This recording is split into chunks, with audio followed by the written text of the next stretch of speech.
Bonjour à toutes et à tous et bienvenue dans cette nouvelle vidéo, nouveau retour de lecture. Je vais vous parler de Lux, le dernier Maxime Chatham sorti il y a une bonne semaine maintenant, au moment où cette vidéo sort. Et autant vous dire tout de suite, j'ai pas du tout, mais alors du tout aimé, et bien évidemment je vais vous en parler plus longuement, argumenter tout ça. Avant toute chose, je vais vous lire le petit résumé sur Babelio. Les scientifiques comme les religieux ne peuvent expliquer ce qu'elle est ni d'où elle vient. Elle va transformer pour toujours le quotidien du monde entier, en particulier l'existence d'une mère et de sa fille.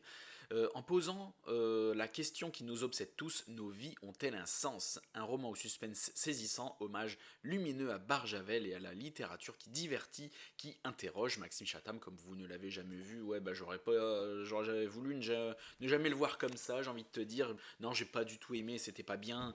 Et ce qui me rassure, c'est que toutes les chroniques que j'en ai vues pour l'instant sur Instagram sont toutes négatives. Donc à un moment, je ne suis pas tout seul dans cette déception. Je vais vous faire un peu un résumé à ma sauce qui va être un peu plus complexe que ça. Alors on suit Zoé et Romy, donc Zoé c'est la mère, Romy c'est la fille. J'estime que ça se passe, donc ça se passe dans notre monde, voilà, à nous, vers 2040. Parce que Zoé à un moment parle du Covid quand elle était une jeune femme, j'estime à peu près une vingtaine d'années. Donc comme c'était en 2020 et que sa fille, donc Romy, la fille de Zoé, a 20 ans, 2040, voilà, 20 plus 20, 40 on va dire. Et donc voilà, donc Zoé du coup a une quarantaine d'années, c'est mes estimations perso. Romy en a 20, c'est dit plein de fois, ça y a aucun doute. Et donc dans un futur assez proche, dans quelques années quand même, dans une petite vingtaine d'années, où le monde est devenu compliqué, c'est un roman d'anticipation où, point de vue météo, c'est devenu la merde. Il y a des tempêtes qui ravagent le monde très régulièrement, des tempêtes vénères. J'expliquerai ça un peu plus tard. Et point de vue démographique, les jeunes ne veulent plus faire d'enfants, du coup, la population mondiale a baissé drastiquement. Euh, et d'un seul coup, en fait, donc on vit dans un monde comme ça très pessimiste, encore plus qu'aujourd'hui, donc tout empire en permanence, mais ça j'y reviendrai plus tard. Et au-dessus du Pacifique, soudainement, il y a une grosse boule lumineuse de 800 mètres de diamètre qui flotte à 1 kilomètre au-dessus de l'océan, donc Pacifique, et qui ne bouge pas, qui est là, qui est lumineuse, on dirait un petit soleil, mais qui est en moins, avec un éclairage moins vif, et donc qui est là, on ne sait pas ce que c'est, on ne sait pas ce qu'elle fait, et donc il va y avoir toute une plateforme pétrolière géante qui va se mettre en place juste en dessous, remplie de scientifiques et bien d'autres personnes, mais ça je vais y revenir après, euh, pour savoir ce que c'est. Voilà, pour savoir ce que c'est, à quoi ça sert, et voilà, et c'est là tout le but du roman. Est-ce que c'est Dieu, est-ce que c'est extraterrestre, voilà, donc il va y avoir tout un matrixage là-dessus, et là est toute l'histoire du roman, et donc vous imaginez bien que Zoé et sa fille Romy vont y aller. Pourquoi? Je vais y revenir un peu plus tard, ce sera pas du spoil, ne vous en faites pas. Si je spoil, je vous préviendrai. Ne vous en faites pas. Si vous vraiment vous voulez pas être spoilé. Donc pas de souci là-dessus. Donc premier point, les tempêtes. On va commencer par le commencement, comme je le dis d'habitude. Les tempêtes. Donc oui, le monde est ravagé par des tempêtes. Alors le monde vit tout à fait normalement, comme nous aujourd'hui. Il n'y a pas, voilà, il y a les soucis climatiques qu'il y a. Mais très régulièrement, il y a des tempêtes qui apparaissent, mais des tempêtes vénères. Il y a même un nouveau grade de tempête qui a été mis en place. C'est le grade 1, 2, 3 et 4. Donc grade 1 et 2, vaut mieux pas de sortir de chez soi, c'est du 150-200 km/h de vent. Le grade 3, c'est quand même une giga tempête. Si vous sortez, vous mourrez. Le grade 4, c'est l'apocalypse. Il y a même un grade 5 que les journalistes inventent, parce que comme d'habitude, les journalistes inventent des trucs qui servent à rien pour faire paniquer les gens. Hein. Ça existe déjà aujourd'hui, ça a toujours existé. Moi, je n'aime pas les journalistes. C'est vrai en plus, j'aime pas les journalistes. Et un grade 5, c'est encore pire que l'apocalypse, mais c'est jamais arrivé. Et donc, en fait, les gens maintenant ont pris l'habitude de ces tempêtes, se barricadent, il y a même de nouvelles normes de sécurité et tout. Donc, concrètement, le monde s'est adapté à ces tempêtes, et la population aussi. Donc, bref, chose qui ne sert absolument à rien dans l'histoire, mais à rien du tout. C'est juste, concrètement, c'est juste pour faire son moralisateur sur la cause climatique. Voilà. Donc en fait, il faut savoir que c'est un livre extrêmement donneur de leçons. Euh, Si vous n'avez pas la conscience tranquille sur l'écologie et sur tous les petits sujets dont on nous matraque à la télé et dans les médias, préparez-vous parce que vous n'êtes pas prêt et vous allez vous sentir coupable à la fin. Vous allez pas être bien. Vous allez pas être bien. D'ailleurs, moi je suis en PLS absolu et c'est même pas exagéré. Et donc oui, c'est très ce côté climatique, voilà, c'est très exagéré. Euh, Après, vous allez me dire qu'est-ce que t'en sais, moi je suis pas météorologue, mais c'est extrêmement. Voilà, on en fait des caisses, c'est très moralisateur. C'est comme la planète qui se rebelle face à l'homme, voilà, la planète envoie des tempêtes, les tempêtes, les tempêtes. Alors qu'au final, pour l'intrigue, pour l'histoire, on s'en bat les couilles. Il se passe rien du tout, ça n'a aucune conséquence ni influence là-dessus. Vraiment, ça ne sert à rien, quoi. C'est juste là pour nous faire la leçon. Le point suivant, c'est Zoé et Romy. Donc oui, Zoé et Romy qui sont inintéressantes au possible. C'est des personnages auxquels je ne me suis pas du tout attaché, mais alors pas du tout, au contraire. Le peu de sympathie que Zoé a pu m'inspirer au départ, parce qu'elle est auteure, elle a sorti 2 romans, elle a galéré à les écrire. Voilà, moi aussi j'ai écrit un roman et j'ai galéré à l'écrire. Je me suis un peu, au début j'aurais pu m'identifier, mais finalement non, ça s'est très vite passé. Ça m'était très très vite passé. Et en fait, Zoé, voilà, est casse-couille, la meuf qui doute, mais en permanence pour tout. C'est l'incarnation de l'indécision, ce qui fait qu'au final, elle ne fait rien. Et elle ne prend aucune décision, elle porte pas ses couilles pour faire un truc à un moment, rien du tout, il se passe rien, elle ne sert à rien cette meuf là, c'est impressionnant. Et pourtant c'est elle qu'on suit les 3 quarts du temps, hein, donc préparez-vous. Sa fille Romy, autant Zoé, bon, elle est assez insignifiante, pourtant c'est le personnage principal, mais autant Romy, elle est insupportable.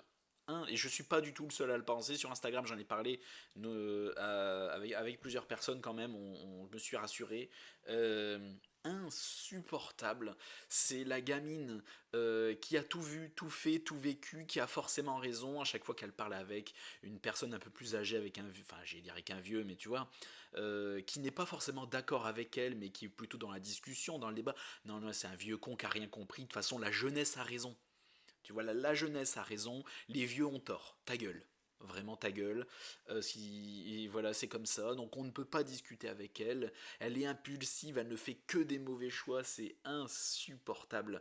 Et même moi, si je me mets à discuter avec, mais même normalement, on discute je sais pas, d'une cause climatique, d'une cause quelconque, on ne peut pas parler avec ce genre de personne. C'est impossible. C'est une tête à claque du début à la fin qui prend que les mauvaises décisions et qui est donneuse de leçons au possible. D'ailleurs, c'est via ce personnage principalement que Maxime Chatham nous donne plein de leçons moralisateurs au possible. Je te jure, Maxime, si tu me regardes, ou Faustine, sa femme, si vous me regardez, ça n'arrivera jamais, je dis ça pour déconner, mais il faut arrêter les conneries, il faut arrêter de vouloir donner des leçons aux gens en vous couvrant du prétexte de raconter une histoire. C'est pas non.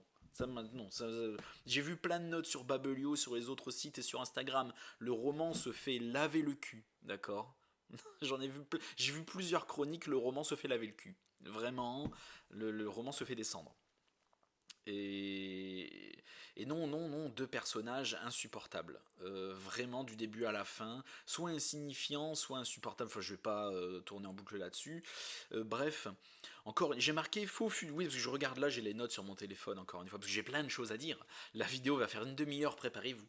Euh, le faux futur, oui, je trouve que c'est un futur extrêmement pessimiste et il s'en sert pour faire vraiment son donneur de leçons avec des techno, à la fois avec, j'allais dire des technologies, mais vous verrez ça plus tard dans le roman, soit certaines technologies n'ont pas du tout avancé, ou soit il y a certains trucs qui sont assez surréalistes, qui ne peuvent pas exister. C'est impossible. Et en fait, il nous fait un futur vers 2040, mais avec des codes d'aujourd'hui. Genre, il y a encore TikTok, Instagram et tout. Dans 20 ans, je peux pas croire que j'utiliserai encore Instagram. Je ferai toujours certainement des chroniques à 50 ans, tu vois, mais je serai certainement plus sur Instagram. Si Instagram, j'utiliserai le réseau à la mode. Très honnêtement, en ce moment c'est Instagram et TikTok, je suis sur Instagram et TikTok. Enfin, TikTok c'est vite dit, mais je suis principalement sur Instagram et YouTube. Un moment, voilà. Voilà, c'est pareil, les chanteurs, les références de chanteurs dans le futur, c'est toujours pareil. C'est toujours genre les jeunes écoutent encore les mêmes groupes qu'en 2020. Non, c'est non. Quand on fait un futur 20 ans plus tard, ben, soit on invente des nouveaux groupes, soit on invente des trucs, ou soit on ne dit rien. On ferme sa gueule. Vraiment, on ne fait pas ça. Ou alors on fait quelque chose de nos jours. Mais il ne faut pas faire ça, faut pas faire ça parce qu'il met plein de références de nos jours en mode c'est encore à la mode aujourd'hui, génial. Non, c'est pas comme ça que ça fonctionne quand on veut être un minimum réaliste. Ah, ça m'a dérangé, je vous jure, ça m'a saoulé. Peut-être que j'en fais trop, hein. Encore une fois, on a une sphère. On a une petite point suivant d'ailleurs, je fais des enchaînements catastrophiques. On a donc cette fameuse bouboule au-dessus de l'océan Pacifique qui va être prénommée sphère parce que les gens ont de l'imagination et qui est lumineuse, on ne sait pas ce qu'elle fait, à quoi elle sert, donc il va y avoir un gros débat. C'est peut-être le seul truc réaliste du roman. Il y a les tarés religieux qui vont dire que c'est Dieu, il y a les tarés athées scientifiques qui vont dire que c'est les aliens, ou il y a les tarés tout court qui vont dire que c'est les aliens. Certains s'en foutent. Ce qui aurait été mon cas, je pense, dans ce cas-là. C'est les mecs qui s'en battent les couilles mais qui regardent l'histoire un peu de loin. Voilà, moi j'aurais été comme ça. Et voilà, c'est tout un débat, le débat mondial sur qu'est-ce que c'est, les gens qui très égoïstes, qui s'embrouillent pour rien avec tout le monde.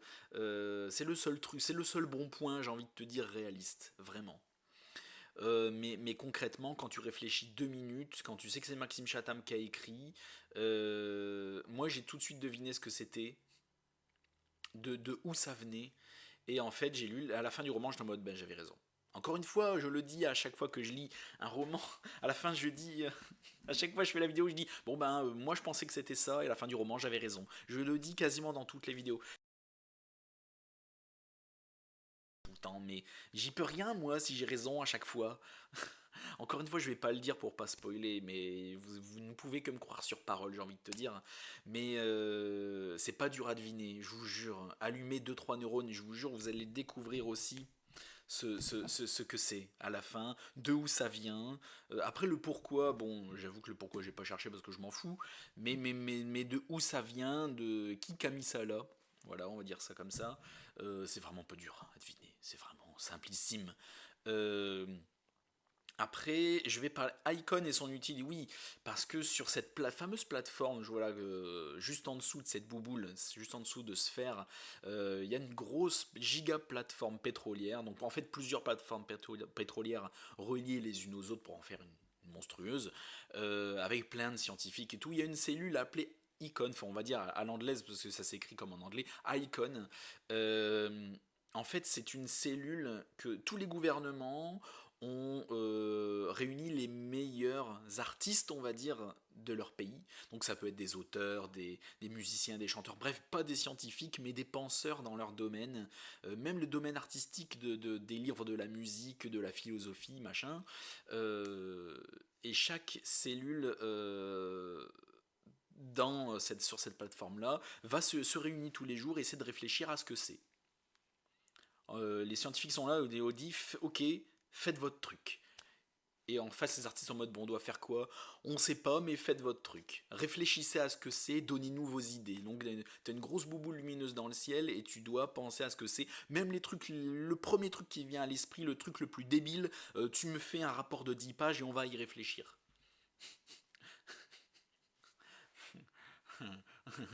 Alors bon. Alors moi, je me suis dit, pourquoi pas, mais c'est pas pertinent dès la découverte de la bouboule, parce qu'au début, la plateforme pétrolière, ok, euh, avec l'armée de scientifiques pour faire des recherches dessus, ok. Ok, ça j'ai rien contre, au contraire c'est très bien, c'est même un bon point, tu vois, du roman, bon voilà, machin. Ça montre toi que tous les pays se rassemblent face à ce phénomène exceptionnel et mettent leurs meilleurs scientifiques, tous sur le coup gérés par l'ONU, parce que attention c'est géré par l'ONU, toutes ces conneries. Hein. Pour pouvoir découvrir ce que c'est, un truc qui dépasse l'humanité complètement, ok, très bien, au contraire, c'est formidable. Mais euh, que dans le même temps, alors que les scientifiques ont même pas commencé à travailler, on nous dise ok, voilà la cellule Icon telle que je vous l'ai décrite il y a 2 minutes, et ils pensent en même temps que les scientifiques, et ben ça peut pas fonctionner.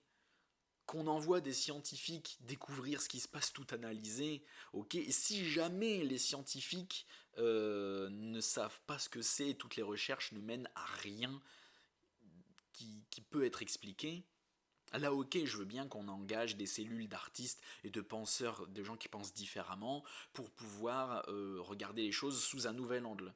Mais il faut que ce soit quelque chose de désespéré, une solution ultime, tu vois, vraiment une solution désespérée de dernière minute, en mode on sait plus quoi faire, du coup c'est la dernière tentative. Mais là non, ils font ça du début. Et du coup ça a aucun sens, ça ne peut pas fonctionner, c'est une idée de merde d'ailleurs. Alerte spoiler, ça ne sert à rien. Ça ne sert à rien, ils font rien, ça ne sert à rien. Il n'y a eu aucune proposition, rien, ils n'ont pas servi les scientifiques, ça sert à rien. Je vous jure, littéralement. Voilà, fin du spoil, vous pouvez revenir. Après, voilà, alors le côté que je voulais revenir, maintenant je vous ai décrit un petit peu, voilà, le côté climatique avec les tempêtes, les personnages, le côté faux, moi ce que j'appelle un faux futur, quand tu es en 2040 et que tu as encore les codes musicaux et puis culturels de 2020, ça ne peut pas fonctionner. La sphère Icon, maintenant, le côté moralisateur, voilà, le côté de vous n'êtes que des merdes, méchants pas beaux, les humains c'est caca, on ne fait du mal à la planète, on est finalement, est-ce qu'on serait pas qu'une bande de sous-merde, j'ai envie de te dire. Euh, voilà, c'est très moralisateur sur plein de sujets, mais alors sur tellement de sujets. Alors déjà la cause écologique, que je réfléchisse 2 minutes. La cause LGBTQIA+, voilà, tout ce qui est transphobie et compagnie. Je vous dirai pas qui est trans, vous le découvrirez. On le découvre du début du roman, mais je vous laisse la surprise. Ce qui rend le perso d'autant plus détestable. Parce qu'elle s'en sert de prétexte. Voilà. Euh, la cause voilà, végétarienne, les réseaux sociaux c'est caca, il y a plein de sujets sur lesquels Maxime Chatham nous fait la leçon. Voilà, le féminisme aussi, tous ces sujets-là, Maxime Chatham nous en fait une leçon moralisateur, même pas explicative en mode regardez les solutions, on peut vivre ensemble. Non, c'est pas une leçon positive derrière. Hein. C'est regarder à quel point vous êtes des merdes. Moi, en tout cas, moi, je l'ai ressenti comme ça, j'ai vécu comme ça, parce que derrière, il n'y a pas de résolution de ces problèmes-là. Il n'y a pas de piste à exploiter sur comment éventuellement pouvoir se comporter. Maxi Chatham nous met les problèmes sous le nez, il nous fait un bon gros bras d'honneur, et ensuite, il se barre. Voilà. Moi, je l'ai ressenti, je l'ai vécu, et je l'ai lu comme ça. Derrière la fin, il n'y a pas de résolution de rien sur ces problèmes, sur les soucis moralisateurs qui nous posent concrètement. Et donc du coup, ça ne sert à rien et c'est pour nous mettre notre merde sous le nez. Moi à la base, je voulais passer un bon moment de lecture. Hein. Je voulais pas que Maître Chatham me fasse la leçon pendant 500 pages. Honnêtement. Après, voilà, donc je vais pas y rester 107 ans. C'est mou et vide. On m'a posé la question, ouais mais côté action, il paraît que c'est pas ouf. C'est pas que c'est pas ouf, c'est que c'est inexistant, c'est nul, il se passe rien. En fait, le truc, c'est que ça a été écrit. En fait, c'est un roman d'anticipation avec un peu de SF. Alors, j'ai dit un peu de SF parce que finalement, c'en est pas. Mais ça se veut qu'il y ait un petit côté SF. Parce que bon, une sphère qui flotte comme ça, tu sais pas d'où ça vient, évidemment, que c'est un côté SF. Mais du coup, ils sont là, tu veux savoir ce que c'est la bouboule, mais finalement, il se passe rien, il n'y a aucun danger.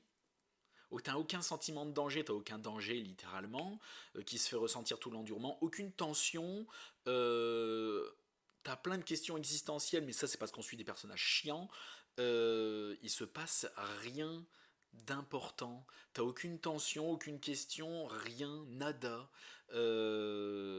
La bouboule n'est même pas menaçante, c'est juste une boule qui flotte, t'as aucun message de destruction, il se passe rien, elle fait même pas peur. Rien du tout, point de vue action, rien du coup, c'est mou. On suit la vie des persos tout au long du roman. Alors leur vie, on la suit, mais le problème c'est qu'on s'en fout en fait de la vie des persos. On s'en fout, nous ce qu'on veut, c'est savoir ce qu'est cette sphère. Est-ce que c'est dangereux? On veut de l'action, on veut de la tension, on veut du suspense, vous en avez pas non plus. Il se passe rien. On a la vie sexuelle de Zoé et Romy, c'est tout. Leurs nouvelles rencontres, leurs plans cul, leurs doutes, leurs questions existentielles, ça, vous en avez. Autant lire une romance à la con, j'ai envie de te dire. Mais, mais j'ai pas, enfin voilà, mais tout ce qui concerne le sujet, c'est-à-dire la sphère, et le danger potentiel pour les humains que c'est censé être, sujet qui n'est quasiment pas abordé, ben on peut se le foutre où vous pensez. C'est voilà, tu as pas de finalement voilà. Hein. Ça s'emballe sur les 100 dernières pages, où là, d'un seul coup, le danger est présent, il y a plein de morts, vraiment. Il y a plein de morts partout, ça pète d'un seul coup. Tout pète de partout d'un seul coup. Mais c'est que sur, je vous jure, littéralement, les 100 dernières pages, littéralement, j'exagère pas. Mais sinon, pendant les 400 premières pages, le calme plat, l'encéphalogramme de la grenouille, vraiment plat. Il n'y a rien. Nada. Je me suis fait chier les 4 cinquièmes du temps. Par contre, les 100 dernières pages sont palpitantes. Ça n'a rien rattrapé, mais je ne me suis pas ennuyé pendant 100 pages sur 500. C'était bien nul. Et à la fin, ça m'a fait. Quand j'ai vu. Parce qu'en fait, à la fin, ça se termine comme ça. Et en fait, Maxime Chatham nous dit chacun votre interprétation. En gros, on ne sait pas ce que c'est se faire, parce qu'à la fin, même à la fin de l'épilogue, hein, on n'a aucune réponse, on n'a rien. C'est faites-vous votre propre idée. Vraiment comme ça. C'est pas du spoil, ça, puisqu'on sait rien. Tu vois, voilà. Et à la fin, il rajoute un chapitre en mode bon, vous voulez savoir, hein, ah, si vraiment pour les plus casse-couilles d'entre vous qui veulent vraiment savoir. Et il rajoute un chapitre et on sait. Et du coup, je me dis tout ça, tout ça, la sphère, le icon, le luxe, les plateformes pétrolières, toutes ces scientifiques, tous ces morts, tout ça pour ça. Tout ça pour cette. Alors, j'avais raison. Je m'étais dit, bon, la sphère s'est fabriquée par machin, certainement pour ça. Ben, j'avais raison. Encore une fois, je ne me suis pas trompé et j'ai été extrêmement déçu. C'est tout comme ça. J'étais en mode, ok. J'ai pas été surpris. Je trouve que la fin n'est pas satisfaisante. Sinon, c'est pas ouf. Ça n'apporte rien en plus à l'humanité par la suite. Rien, rien, rien. C'est le niveau zéro dans tous les domaines. Par contre, vous allez prendre plus d'une leçon de morale sur plein de sujets. Alors ça, vous pouvez y aller, vous allez vous refaire une conscience sur plein de questions, ça va vous convaincre. Hein. Ça va vous convaincre sur les causes LGBT, sur le féminisme, sur l'écologie, sur la bouffe, sur l'ouverture d'esprit de tout. Et puis de toute façon, on n'est que des merdes. Et les vieux sont des cons fermés d'esprit. De toute façon, c'est notre faute. Voilà, c'est tout. Moi, j'ai juste pris une grosse leçon de morale que j'avais pas réclamée. L'histoire, zéro tension, zéro suspense, zéro action, les personnages détestables. Je dis pas ça souvent, même si je casse souvent des livres. C'était nul. C'était nul. Vraiment, c'était nul. Euh, Autant l'illusion, j'avais pas trop aimé, mais il y avait quand même une bonne grosse ambiance à la Shining, avec un gros mystère. Voilà, t'es tenu du début à la fin, même si au milieu tu t'ennuies un peu, mais bon, l'ambiance est là quand même, la fin un peu décevante, mais bon, ça se lisait quand même bien, tu vois. La constance du prédateur, voilà, j'ai bien aimé. Il y a eu grosse tendance psychopathe, tu vois, avec plein de meurtres, plein de sang, il se passait plein de choses, c'était haletant, c'était cool. Mais alors là, même s'il y avait un petit peu de la moralisatrice, un peu de moralisateur derrière, mais c'était pas encore bon. Euh, C'était pas bien grave, quoi. Mais là, il y a plus de moralisateurs que d'histoires. Moi, je trouve ça grave. Maxime, revenez à ce que vous savez faire. Les trucs, les bons meurtres de psychopathes bien sanglants. Et moi, je suis sûr qu'il écoute trop sa femme.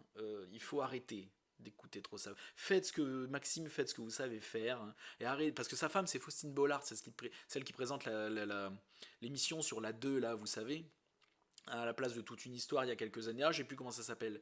Bref, Kiki, j'adore Faustine Bollard. En plus, elle a l'air d'être trop sympa, trop gentille. Elle a l'air d'être super cool. Moi, j'adore cette femme-là.